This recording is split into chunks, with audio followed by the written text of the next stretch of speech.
Assalamualaikum warahmatullahi wabarakatuh. Perkenalkan, nama saya Kusniawati dari Universitas Pamulang Reguler B. Di sini saya akan mempresentasikan tentang metode penilaian investasi. Dalam metode penilaian investasi ini terbagi dari beberapa macam metode, dan saya akan mempresentasikan dua metode penilaian investasi. Yang pertama ada NPF, kedua ada ARR.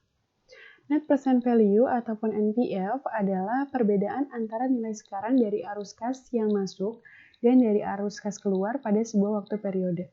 NPV biasanya digunakan untuk alokasi modal untuk menganalisa keuntungan dalam sebuah proyek yang akan dilaksanakan. Kegiatan perhitungan Net Present Value ataupun NPV di suatu perusahaan perlu dilakukan oleh tenaga keuangan perusahaan yang berkompeten di dalamnya. Hal ini dikarenakan kesalahan hitung nilai yang ada dapat mempengaruhi tingkat besar kecilnya pendapatan laba yang ada di perusahaan. NPV bisa dihubungkan dengan dana perusahaan yang mengalami penjumlahan ketika dana yang ada sudah tidak bercampur dengan dana investasi. Berikut rumus NPV ataupun Net Present Value. Rumus NPV ini menambahkan sebuah arus kas masa depan dari investasi.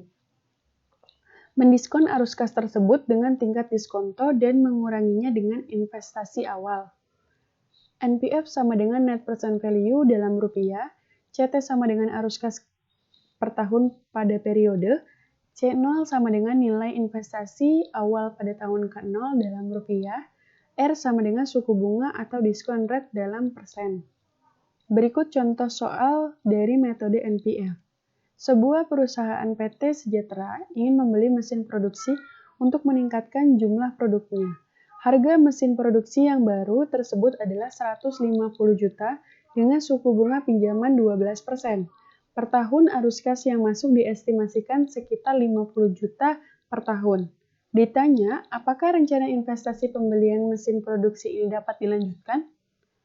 Diketahui CT 50 juta, C0 150 juta, dan R-nya 12% ataupun 0,12. Kalian bisa dilihat di sini penyelesaiannya di bawah. Berikut metode ARR. Average Rate of Return atau disingkat dengan ARR adalah suatu metode analisis yang mengukur besar tingkat keuntungan dari suatu investasi. Metode analisis yang dalam bahasa Indonesia disebut dengan tingkat pengembalian akuntansi ini pada dasarnya adalah mengukur pendapatan atau laba tahunan yang diharapkan dari hasil suatu investasi. Rumus ARR tingkat pengembalian akuntansi ini dihitung dengan membagi pendapatan dari investasi dengan biaya investasi. Contoh soal dari metode ARR.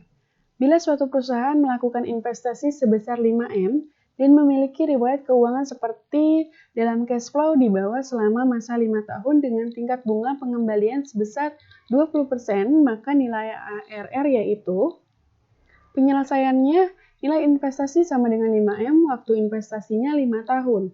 Dan kalian bisa di sini lihat penyelesaiannya dengan metode ARR di bawah. Sekian dari saya, terima kasih, mohon maaf jika saya ada salah-salah kata. Wassalamualaikum warahmatullahi wabarakatuh.